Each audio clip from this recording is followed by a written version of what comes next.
भोपाल से प्रस्तुत हैं प्रादेशिक समाचार। नमस्कार, समाचारों के साथ मैं जितेंद्र रघुवंशी। पहले मुख्य समाचार। नई राष्ट्रीय शिक्षा नीति 21वीं सदी की आकांक्षाओं को पूरा करती है, कहा प्रधानमंत्री नरेंद्र मोदी ने। राज्य में प्रधानमंत्री आवास योजना शहरी में स्वीकृत आवासों के लिए तीसरी किस्त की राशि जारी। भारत में बिहार के जयनगर और नेपाल में कुर्था के बीच रेल सेवा आज से होगी शुरू। और हिंदू नववर्ष की शुरुआत के साथ ही चैत्र नवरात्रि का पर्व आज से, मंदिरों में होंगे विशेष आयोजन। अब समाचार विस्तार से। प्रधानमंत्री नरेंद्र मोदी ने कहा है कि नई राष्ट्रीय शिक्षा नीति 21वीं सदी की आकांक्षाओं को पूरा करती है। दिल्ली में परीक्षा पे चर्चा कार्यक्रम में छात्रों, शिक्षकों और अभिभावकों के साथ बातचीत करते हुए श्री मोदी ने कहा कि समय के साथ देश को बदलना होगा। प्रधानमंत्री ने कहा कि प्रौद्योगिकी कोई अभिशाप नहीं है और इसका स्वागत तथा प्रभावी ढंग से उपयोग किया जाना चाहिए। परीक्षा से पहले छात्रों में व्याप्त तनाव पर श्री मोदी ने उन्हें सलाह दी कि वे परीक्षा के तनाव में बिल्कुल ना आए। प्रधानमंत्री ने कहा कि माता पिता और शिक्षकों के अधूरे सपनों को बच्चों पर थोपा नहीं जा सकता। उन्होंने कहा कि छात्रों को आत्मनिरीक्षण करना चाहिए और देखना चाहिए कि कौन सी कमजोरियां उन्हें आगे बढ़ने से रोक रही हैं। प्रधानमंत्री ने कहा कि देश के युवाओं के लिए अपार संभावनाएं हैं। उन्होंने कहा कि उनकी प्रतिस्पर्धा अधिक हो सकती है, लेकिन उनके पास कई और अवसर भी हैं। राज्य के कटनी, सागर, शहडोल, नीमच, उमरिया, छिंदवाड़ा, धार सहित प्रदेश के अन्य जिलों में भी विद्यार्थियों ने प्रधानमंत्री के संवाद कार्यक्रम में भाग लिया। मुख्यमंत्री शिवराज सिंह चौहान भोपाल के तात्या टोपे नगर स्थित मॉडल स्कूल में विद्यार्थियों के साथ परीक्षा की बात प्रधानमंत्री के साथ कार्यक्रम में शामिल हुए। मुख्यमंत्री ने कहा कि प्रधानमंत्री नरेंद्र मोदी ने बच्चों से चर्चा कर उनके मन को समझा है, बच्चों की जिज्ञासाओं, आकांक्षाओं, अपेक्षाओं को जाना है और उन्हें पूरा करने की दिशा में प्रभावी कदम भी उठा रहे हैं। श्री चौहान प्रधानमंत्री की छात्रों के साथ परीक्षा पे चर्चा में सम्मिलित होने के बाद विद्यार्थियों को संबोधित कर रहे थे। मुख्यमंत्री ने कहा कि नया शिक्षण सत्र आरंभ होने पर वे प्रदेश के सभी विद्यार्थियों से पढ़ाई पर संवाद करेंगे। नवकरणीय ऊर्जा क्षेत्र में मध्य प्रदेश द्वारा किए जा रहे प्रयासों की सफलता को देखते हुए अवधा एनर्जी लिमिटेड ने ग्रीन हाइड्रोजन उत्पादन में रुचि प्रदर्शित की है। समूह मध्य प्रदेश में 30,000 करोड़ रुपए के निवेश से ग्रीन हाइड्रोजन और अमोनिया उत्पादन करना चाहता है। मुख्यमंत्री श्री शिवराज सिंह चौहान से कल मंत्रालय में अवादा समूह के chairman Shri Vineet Mittal, president Shri Binu George और श्री मुर्तजा काकू जी ने भेंट कर निवेश प्रस्ताव की जानकारी दी। समूह के पदाधिकारियों ने कहा कि मध्य प्रदेश हर दृष्टि से निवेश के लिए अनुकूल है। पर्याप्त भूमि, पानी, बिजली की सुविधाएं, सहयोगी स्थानीय प्रशासन और शासन स्तर से प्राप्त होने वाली रियायतों से औद्योगिक संस्थान मध्य प्रदेश आने के लिए इच्छुक रहते हैं। मुख्यमंत्री श्री चौहान ने कहा कि प्रधानमंत्री श्री नरेंद्र मोदी ने दूरदृष्टिता का परिचय देते हुए ग्रीन एनर्जी पर जोर दिया है। इसी क्रम में भारत सरकार ने ग्रीन हाइड्रोजन नीति लाने का कार्य किया। मध्य प्रदेश में भविष्य की आवश्यकताओं को ध्यान में रखते हुए केंद्र सरकार की नीति के प्रकाश में इस दिशा में प्रयास किए जाएंगे। इस क्षेत्र में निवेश करने वाले संस्थानों को राज्य सरकार आवश्यक सुविधाएं देकर प्रोत्साहित करेगी। मुख्यमंत्री श्री चौहान ने कहा कि अवादा एनर्जी समूह के प्रस्ताव का अध्ययन कर आवश्यक निर्णय लिया जाएगा। मध्य प्रदेश में इस क्षेत्र में निवेश संभावनाओं के संबंध में विचारोपरांत आवश्यक कदम उठाए जाएंगे। प्रधानमंत्री आवास योजना शहरी में हाउसिंग फॉर ऑल योजना में राज्य में स्वीकृत आवासों के लिए तीसरी किस्त की राशि 14,48,90,000 रुपये जारी कर दी गई है। यह राशि उन 10,040 आवासों के लिए जारी की गई है जो 23 मार्च 2022 तक पूर्ण हो गए हैं। अपर आयुक्त सह मिशन संचालक डॉक्टर सत्येंद्र सिंह ने जानकारी दी है कि नगरीय निकाय छिंदवाड़ा में 590, हरदा में 3915, जबलपुर में 794, बुधनी में 403, मुरैना में 523, नरसुल्लागंज में 663, रेहटी में 151, सागर में 36 और सतना में 2965 आवासों के लिए तीसरी किस्त की राशि जारी की गई है। राज्यपाल मंगू भाई पटेल ने कहा है कि चिकित्सालय पीड़ित मानवता के लिए भगवान के मंदिर के समान होते हैं। पीड़ितों की सेवा करना ईश्वर की सेवा करना है।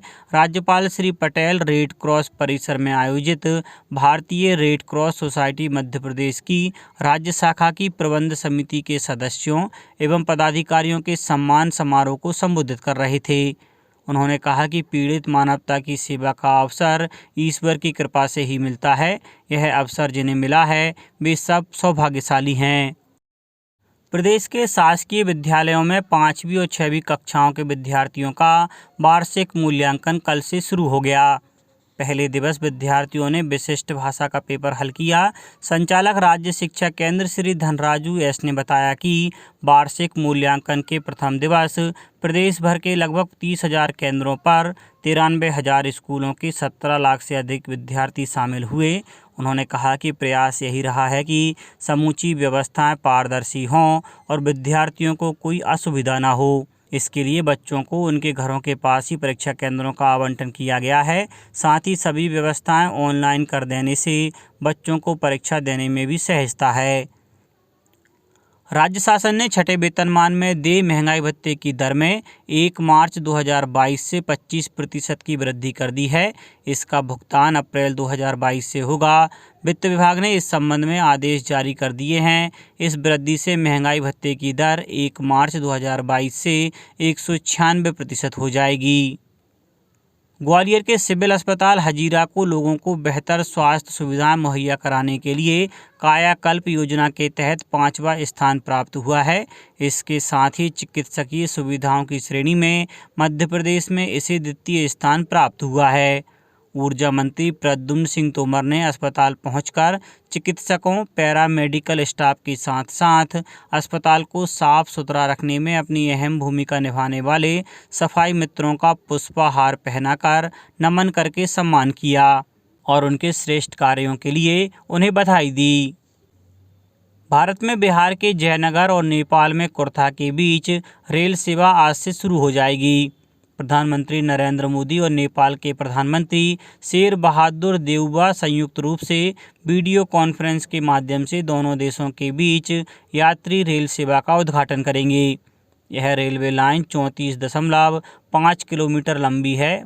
भारत और नेपाल के बीच बहुप्रतीक्षित रेल सेवा के शुरू होने से दोनों देशों के बीच द्विपक्षीय संबंध और प्रगाढ़ होंगे। इस रेलगाड़ी से नेपाल के कुर्था जाने के इच्छुक भारतीय नागरिकों को अपने साथ एक फ़ोटो पहचान पत्र या नेपाल में भारतीय दूतावास से जारी पहचान पत्र ले जाना आवश्यक होगा। प्रदेश में किसान अब खरीफ फसल का ऋण 15 अप्रैल तक चुका सकेंगे। पूर्व में इसकी आखिरी तारीख 31 मार्च थी। मुख्यमंत्री शिवराज सिंह चौहान ने कहा है कि बढ़ाई गई अवधि के लोन के ब्याज का भुगतान राज्य सरकार द्वारा किया जाएगा, जिसकी राशि लगभग 60 करोड़ रुपए होगी। यह राशि किसानों की ओर से राज्य सरकार द्वारा भरी जाएगी।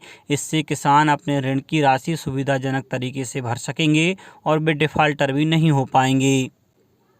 प्रदेश में लाडली लक्ष्मी योजना के दूसरे चरण की शुरुआत 2 मई से होगी।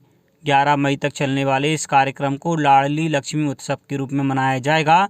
महिला बाल विकास विभाग के अपर मुख्य सचिव अशोक साहा ने बताया कि लाडली उत्सव के दौरान सृजनात्मक स्पर्धाओं, देसी खेलों की प्रतियोगिता, किशोरियों का स्वास्थ्य परीक्षण जैसे कार्यक्रम आयोजित किए जाएंगे।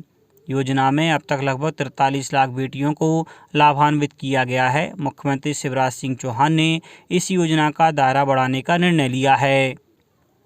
राष्ट्रव्यापी कोविड टीकाकरण के तहत देश में अब तक 184 करोड़ 31 लाख से अधिक टीके लगाए जा चुके हैं।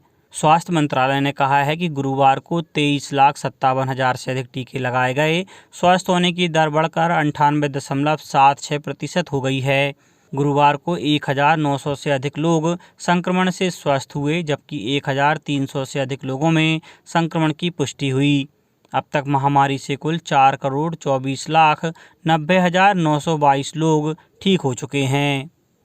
चैत्र नवरात्रि का पर्व आज से शुरू हो रहा है। सभी देवी मंदिरों में विशेष तैयारियां की गई हैं। बीते 2 वर्ष से कोरोना के कारण नव संवत्सर और देवी उत्सव भी धूमधाम से नहीं मनाया जा सका है। देवी मंदिरों में भजन कीर्तन, देवी पाठ सहित अन्य धार्मिक अनुष्ठान के आयोजन होंगे। वहीं हिंदू नववर्ष की शुरुआत भी आज से हो रही है। चैत्र माह की एकम और हिंदू नव संवत्सर गुड़ी पड़वा के मौके पर विभिन्न कार्यक्रम आयोजित किए जाएंगे। नर्मदापुरम में नवरात्रि के दौरान शहर के प्रमुख मंदिरों में विशेष आयोजन होंगे। साथ ही नर्मदा तट के सेठानी घाट पर नववर्ष पर मां नर्मदा की पूजा अर्चना, साथ ही महामंगला आरती की जाएगी। चैत्र नवरात्रि पर्व को लेकर आगरमालवा जिले के नलखेड़ा स्थित पीताम्बरा सिद्धपीठ मां बगलामुखी मंदिर पर सभी तैयारियां पूरी हो गई हैं। अब कुछ समाचार संक्षेप में। चैत्र माह की अमावस्या पर कल देवास जिले के नेमावर में, खंडवा जिले के ओमकारेश्वर में श्रद्धालुओं ने नर्मदा नदी में बड़ी संख्या में स्नान किया। जल जीवन मिशन के तहत नवीन व पुरानी योजनाओं के माध्यम से अभी तक कटनी जिले में 27,646 नल कनेक्शन दिए गए हैं। पर्यटन नगरी खजुराहो में गर्मी बढ़ने से लोग घर से बाहर नहीं निकल पा रहे हैं। गर्मी से राहत के लिए लोग शीतल पेय का सेवन कर रहे हैं। झाबुआ जिले में परिवहन चेक पोस्ट पेट्रोल ने वित्तीय वर्ष 2021-22 में 4,61,23,000 रुपये का रिकॉर्ड तोड़ राजस्व वसूल किया है। अशोकनगर में कल लोक स्वास्थ्य यांत्रिकी राज्य मंत्री बृजेंद्र सिंह यादव ने जल जीवन मिशन के प्रचार रथ को हरी झंडी दिखाकर रवाना किया। और सीहोर जिले के नरसुल्लागंज में आज गौरव दिवस समारोह पूर्वक मनाया जाएगा। अंत में मुख्य समाचार एक बार फिर। नई राष्ट्रीय शिक्षा नीति 21वीं सदी की आकांक्षाओं को पूरा करती है, कहा प्रधानमंत्री नरेंद्र मोदी ने। राज्य में प्रधानमंत्री आवास योजना शहरी में स्वीकृत आवासों के लिए तीसरी किस्त की राशि जारी। भारत में बिहार के जयनगर और नेपाल में कुर्था के बीच रेल सेवा आज से होगी शुरू। और हिंदू नववर्ष की शुरुआत के साथ ही चैत्र नवरात्रि का पर्व आज से मंदिरों में होंगे विशेष आयोजन। इस बुलेटिन में इतना ही। घर पर रहिए, सुरक्षित रहिए और सुनते रहिए प्रादेशिक समाचार। नमस्कार।